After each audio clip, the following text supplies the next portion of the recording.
Oke guys, assalamualaikum warahmatullahi wabarakatuh. Nih alhamdulillah saya baru sampai Bandung, macet banget tadi di jalan dikarenakan udah banyak yang mau mudik ya ini tanggalnya. Terus alhamdulillah ini kita mau menuju ke Batang, Jawa Tengah untuk mengambil anaknya Bu Rike yaitu Arsy.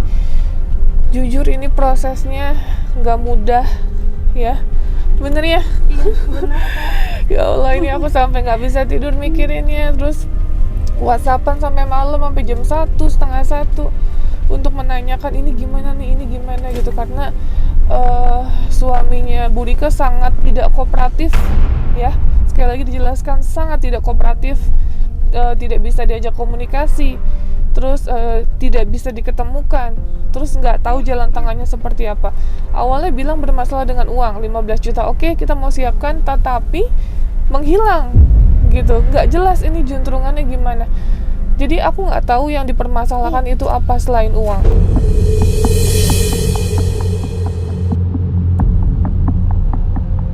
Nah, Ibu kemarin katanya sempat ada telepon ya Bu ya? Iya betul. Dari pihak keluarga, boleh diceritakan nggak Bu? Boleh. Gimana? Jadi dari sana tuh bilangnya saudara dari yang ambil Arsy itu. Tiba-tiba nelfon ke saya gini, assalamualaikum gitu kan. Ini dengan ibunya Arsy? Bukan, saya ibu dari ibunya Arsy. Maaf, ini dengan siapa? Saya kira dari kepolisian gitu ya, dari pihak kepolisian karena nomornya kan tidak dikenal. Ini saya yang keluarga saya yang pegang Arsy katanya gitu. Terus? Bapak bener ini keluarganya yang pegang Arsy. Terus Bapak ini bisa tahu nomor saya dari mana? Nomor ibu dulu pernah ngubungin ke adik saya dulu kan waktu di Kapolres itu. Terus? Nah ini Bu katanya beritanya sudah viral, katanya sudah saya lihat di YouTube katanya. Ibu kenapa lapor ke kepolisian gitu? Terus? Memangnya saya harus lapor kemana Pak? Justru Bapak itu kalau sudah tahu di YouTube sudah viral, Bapak nggak takut? Gituin sama saya ya. Sempat debat juga sih. Terus? Sempat debat juga, tapi pada akhirnya dia mengalah ya Bu. Tapi kan katanya saya itu ada niat baik Bu. Sekarang gini, anak ditinggalin sama ibunya, terus nggak ada yang ngurus. Saya niat baik-baik untuk merawat itu anak. Apapun alasannya Bapak itu salah, saya bilang seperti itu. Karena Bapak sepihak, tidak sepengetahuan dengan ibunya tidak tahu, saya bilang gitu. Terus? Bapak ketika ngambil anak tersebut ibunya sudah tahu belum? Gituin sama saya itu. Sampai saya juga emosi ya. Tapi saya bersyukur banget gitu ya, ada yang menghubungin saya, apalagi pihak dari yang merawat Arsy itu. Dan saya sangat bersyukur, berterima kasih sama Allah. Semua karena Allah, tapi kan mungkin melalui Mbak Nopi ya. Kalau tidak dengan seperti ini juga nggak tahu lah. Ada yang menghubungi saya atau tidak, terus itu beritanya apa sampai ke orang itu. Iya, karena ini alhamdulillah ya semua itu bantuan dari Mbak Nopi dan tim semuanya yang sudah bantu kita sehingga beritanya cepat sampai ke orang tersebut gitu. Terus setelah itu Bu ada omongan apa lagi? Iya, sempat marah-marah untuk juga. Masalah uang? Untuk masalah uang, dia tidak menyebutkan nominalnya, tetapi kan saya sudah memberikan uang pada waktu itu. Saya beri uang karena Pak Mas Handri bilang itu untuk biaya persalinan seperti itu. Bapak kalau untuk biaya persalinan itu anak sudah berapa tahun Pak usianya? Saya bilang seperti itu. Terus Bapak itu jangan sepihak, jangan mendengarkan apa kata Mas Handri. Apalagi Bapak ini kenal di mana dengan Mas Handri? Saya bilang seperti itu. Terus katanya kenal di mana Bu? Tidak bicara, bahkan sampai sekarang pun namanya dia nggak mau ya, nggak mau ngasih tahu. Jangankan saya minta KTP, untuk namanya saja nggak tahu. Dia tidak mau menyebutkan namanya siapa. Nanti katanya kalau sudah datang di Batang, nanti ibu silakan hubungin saya aja gitu. Saya bilang malah kesananya juga Mbak naik bis nggak bareng sama Mbak. Tapi nggak bahas soal uang yang itu? Iya bahas, tetapi nominalnya tidak di berapa-berapanya tidak.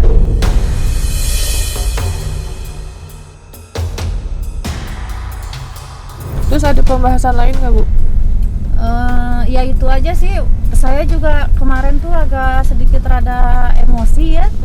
karena dia juga sendiri, orang itu sendiri rada emosi gitu ke saya, mungkin karena takut dengan hukum atau apa gitu. Kenapa katanya? Terus Mbak emang nggak takut nanti katanya kalau Mas Sandrinya itu akan kena juga gitu. Ya ngapain Saya takut? bilang gini, Pak, kalau saya itu posisi Mbak salah, dia malah bilang seperti itu, Mbak Novi ke ibu itu bilang seperti itu. Terus? Ibu salah katanya. Kalau udah kok saya yang jadi salah? Harusnya Bapak itu yang salah. Saya bilang seperti itu. Dua-duanya salah, Bu. Iya. Karena pembeli dan penjual. Iya, Perdagangan. Bapak udah salah kok menyalahkan saya. Saya itu Pak kalau salah saya tidak akan lapor ke kepolisian, saya tidak akan meminta bantuan ke Mbak Novi. Saya bilang seperti itu.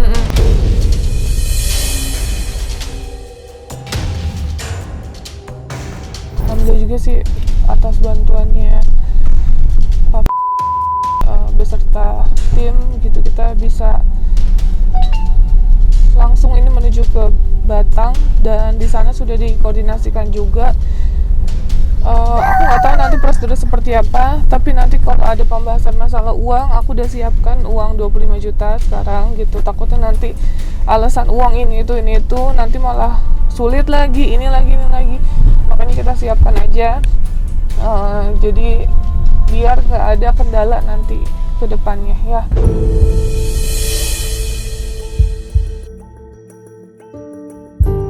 Iya, 2 hari yang lalu kita sempat teleponan sama Andri kan. Aku bilang ya udah gini loh Mas, Arsi ini di mana posisinya? Mas bilang mau ketemuan, kan dia bilang mau ketemuan sama saya kan. Nah terus iya Mbak, ini terima kasih banyak udah dibantu, kita udah siapin 15 juta ya kan. Nah terus dari pagi sampai siang, sore, sampai malam kita tungguin itu di daerah Bekasi. Kok ini nggak ngehubung-hubungin, kok nggak ada kabar, saya bingung ini ujungnya gimana. Jadi bener-bener nggak ada itikat baik untuk ketemu saya, itu cuma ngomong doang dia. Terus saya bilang, Mbak seperti itu. Rike sudah bolak-balik ke Bekasi itu sudah berapa kali. Bahkan kemarin bilang Arsi sudah ada gitu ya Kak ya. Ternyata nggak ada. Tidak ada lagi. Jadi ya sekarang saya itu kalau udah kata orang Betawi udah gedek banget gitu sama si Andri itu. Ya sekarang mah harus diproses ini mungkin seadil-adilnya lah.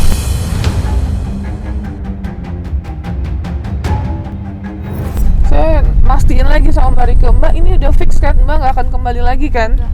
Terus Jangan sampai deh. iya jangan sampai banget Mbak. Iya. Beneran laki-laki yang kayak gitu udah seharusnya diikhlaskan, cari kebahagiaan lain yang nantinya akan dikasih sama Allah gitu. Yang penting Mbak harus ikhlas. Terus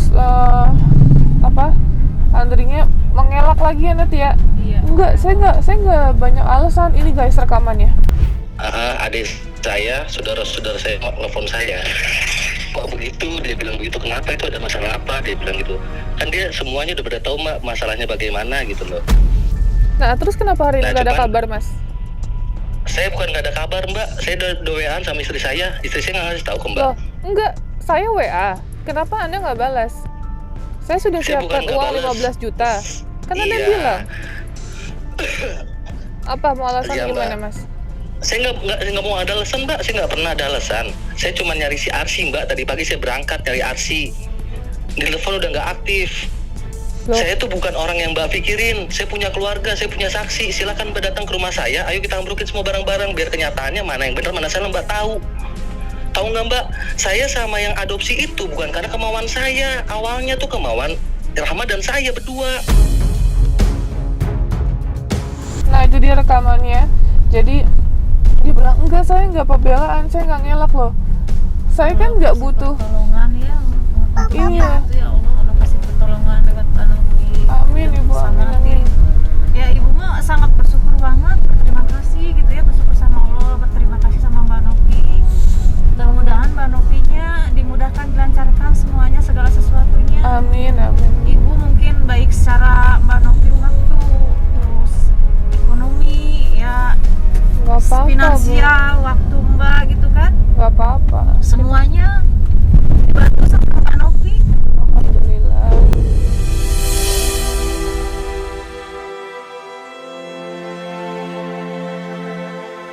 Tapi ini sebenarnya prosesnya nggak instan sekali lagi ya gitu. Ya emang kita butuh waktu ini untuk selesaiin semua.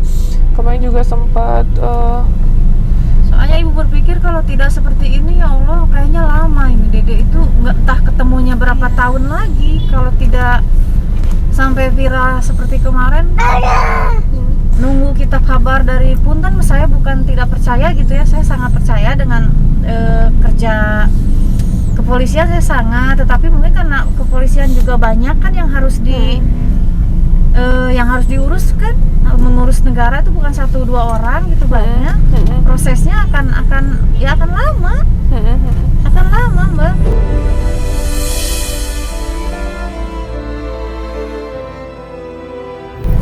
Ya alhamdulillah lah kita dilancarkan semuanya gitu.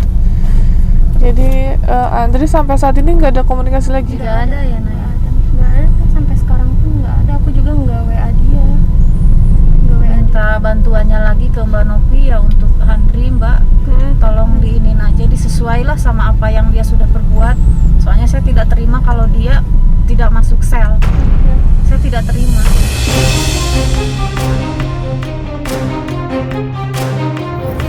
Insya Allah nanti segera mungkin ya gitu. Ini soalnya kan Mbak udah nyangkut manusia, keluarga, anaknya sendiri gitu. Sebejat-bejatnya ayah nggak mungkin untuk anaknya sendiri bisa diperdagangkan seperti itu.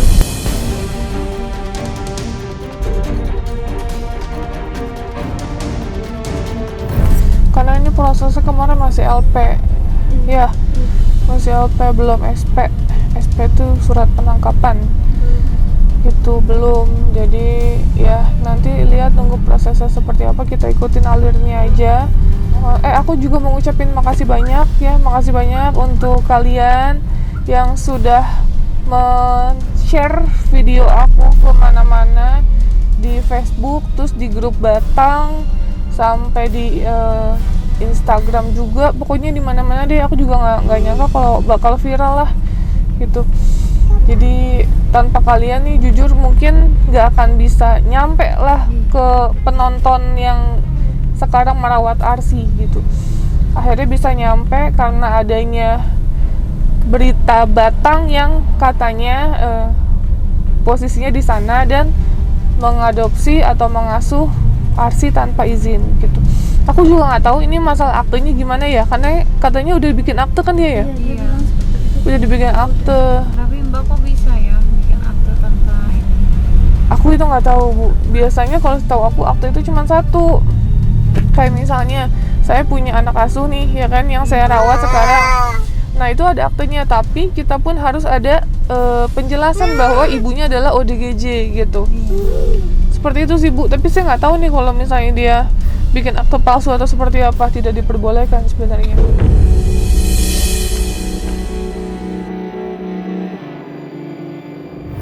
Nah jadi terakhir Mbak Rike komunikasi sama suaminya bahas apa? Bahas kalau Arsy udah ada, kita video call. Dia bilang kayak gitu aja sih Teh, terakhir kali dia WA ke. Tapi kayaknya agak-agak stres gitu deh dia. Kayaknya Teh Alat sih ya. Enggak, udah kooperatif. maaf ya, itu kayak agak-agak stres gitu loh dianya. Nggak apa-apa, bukan stres lagi, gila Mbak. Karena ya Allah beneran deh ya guys, ini saya ngomong dari baik-baik nih ya. Mas ini gimana, gini-gini, itu kasihan loh, anak masih kecil umur 1 tahun gitu, terus ibunya udah gak ketemu 2 bulan.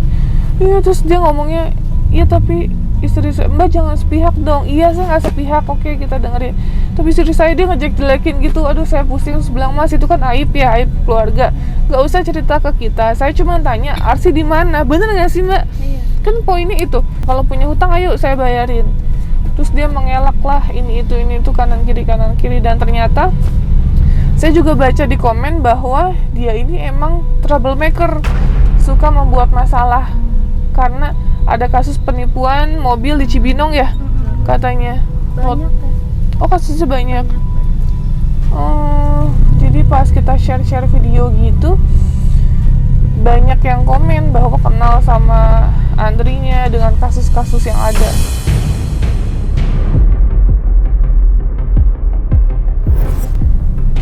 Gitu. Jadi Mbak menikah bertahan udah berapa lama? Udah Udah 5 tahun teh. 5 tahun. Terus semenjak KDRT itu pas kapan? Pas dari sebelum menikah juga udah suka mukul teh. Ya Allah. Iya, cuman kupikir orang bisa berubah gitu. Ternyata sampai pas terakhir kali itu pas habis lahiran pun kayak gitu. Masih mukul? Masih. Oh, jadi pas pacaran itu udah sering mukul? Udah.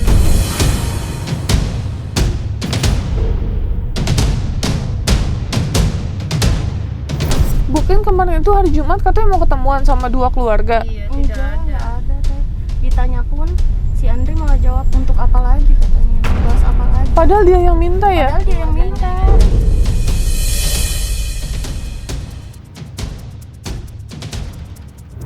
Kan pas terakhir komunikasi sama Mas Andrinya kan aku udah nggak chat lagi karena dia bilang biar saya aja yang menyelesaikan semuanya. Saya hari Jumat mau ketemu antara 2 keluarga. Oh ya udah, kalau udah kayak gitu kan saya nggak ikut campur kan. Udah mau ketemu nih, ternyata hari Jumat nggak ditanya sama Mbak Rike, jadi nggak mau ketemu. Ternyata bilangnya Jawabannya seperti itu. Dibilang apa? buat apa untuk lagi? Buat apa lagi katanya kayak gitu. Si Andri tuh udah kebanyakan masalah, jadi apa-apa dianggap biasa buat dia.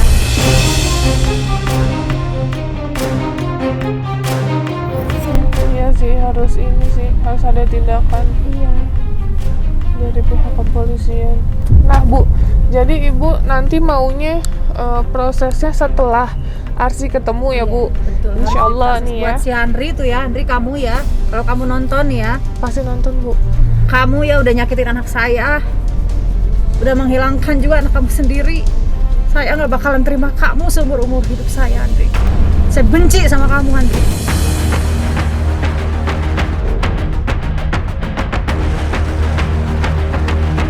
Dan pernah kamu menghubungi ya anak saya, anak kamu juga nggak usah lah kamu hubungin. Suatu saat anak kamu juga akan membenci kamu lebih-lebih daripada saya. Dan kamu Andri juga ya, inget kamu tuh udah berbuat seperti ini, kamu harus tanggung semuanya.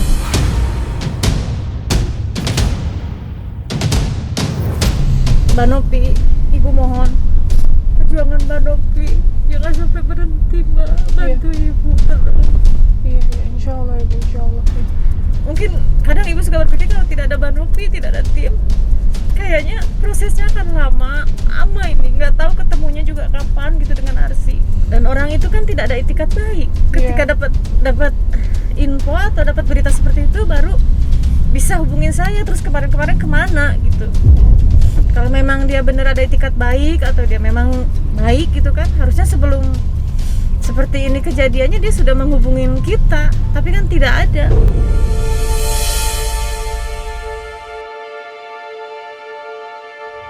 Apalagi sempat saya viralkan juga di Facebook mengenai mukanya Andri. Saya bilang dicari, saya bilang gitu.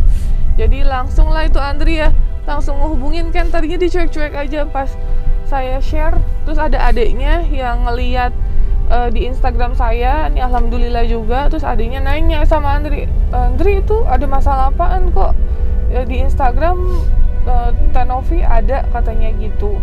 Ya Nat ya? Iya. Adiknya sama keluarganya, pokoknya saudaranya. Nah, terus baru tahulah soal kasusnya ini gitu, karena sebelumnya nggak tahu apa-apa.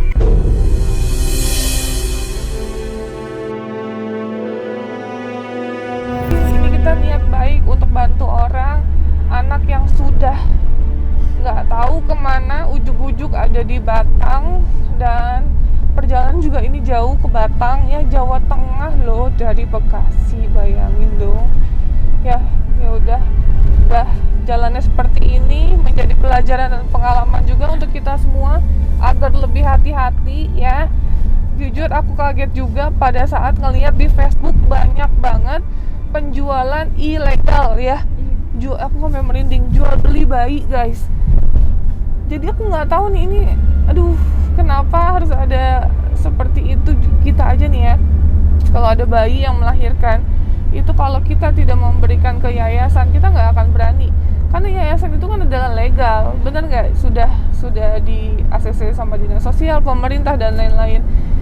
Jadi ya jangan sembarangan juga untuk kalian adopsi anak. Itu kan nyawa, pertanggungjawaban bukan cuma dunia tapi akhirat juga.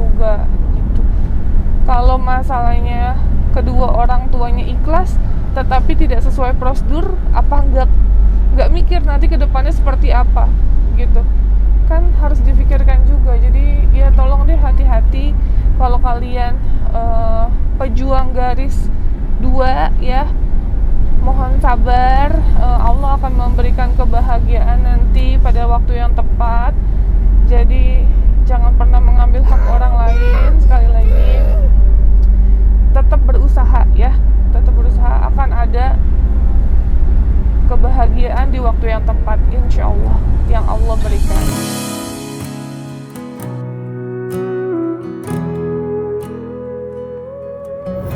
Kita lihat di prosesnya nih, pembelinya seperti apa. Aku nggak tahu, aku nggak mau menjudge nanti akan ada penangkapan dan lain-lain dikarenakan ya itu ya, dia sudah salah karena membeli sesuatu yang ilegal, apalagi ini nyawa manusia gitu. Dan kedua, nanti kita akan ketemu sama Andri dan aku juga nggak tahu lagi nih proses seperti apa.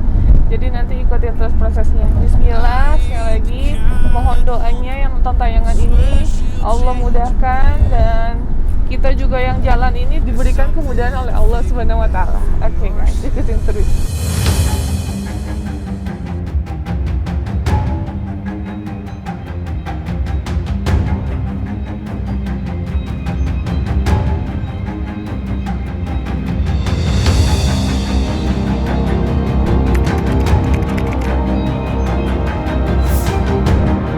Oke guys, ini kita perjalanan on the way ke Pemalang, sekitar 1 jam lagi kita sampai. Dan tadi aku dapat telepon, alhamdulillah ternyata dari tadi malam rumahnya pembeli yang ngadopsi DDRC sudah dalam pengawasan Babinsa gitu. Jadi ini kita lagi ditunggu sama tim dari kepolisian sini. Dan mereka udah tahu kalau misalnya mereka sekarang sudah dalam pengawasan pihak kepolisian sini gitu. Jadi aku juga terima kasih banyak untuk semua pihak yang udah turut serta bantu. Soalnya tadi pembelinya itu sempat telepon mamanya Mbak Riko, mungkin dia udah tahu ya, udah curiga. Dan beliau meminta untuk tidak diperpanjang atau jangan damai. Jadi ditambah juga tadi menurut informasi dari Babinsa bahwa ibu itu mengaku sama tetangga-tetangganya mengadopsi DDRC. Jadi tetangganya nggak curiga karena keluarga ini belum memiliki anak sama sekali gitu. Ya udah, jadi tetangganya pada kaget semua kalau tahu ternyata ini viral di Batang, Jawa Tengah.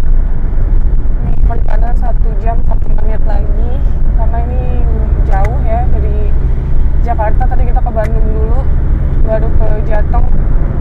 Habis ini selesai semua, kita pulang untuk usut masalah yang penjual, yaitu Andri gitu. Jadi biar diselesain semua ya. Bismillah, doain.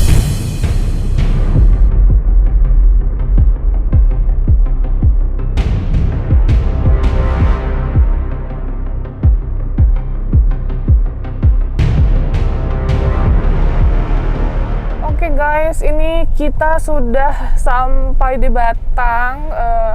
Ada di sebuah desa, aku nggak bisa sebutin. Ini 3 menit lagi kita sampai. Dan tadi aku dapat info bahwa katanya udah rame banget di sana guys. Jadi kita coba bicara dulu baik-baik, menanyakan kronologisnya dan klarifikasinya seperti apa. Nah ini mobilnya udah sampai.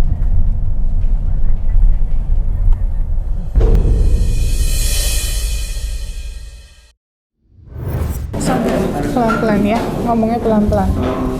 Istighfar. Dari 2 bulan yang lalu ditahan-tahan gitu teh. Sabar, harus nyari kemana teh? Istighfar.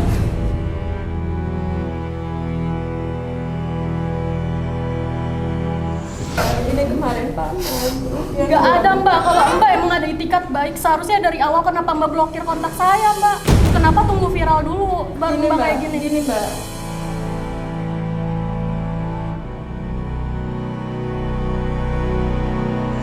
Ya makanya itu gitu. Saya kan juga merasa dibohongin. Terus maksud Mbak, kan dari awal saya sebelum lapor itu Mbak, saya udah ada niatan baik ke Mbak. Mbak ini mau gimana? Kita harus baik-baik. Mbak jawaban Mbak apa? Nggak bisa. Anak Mbak nggak bisa diambil. Ini udah anak saya. Saya udah bayar ke suami Mbak. Maksudnya apa? Kita aja nerima duit enggak kok Mbak?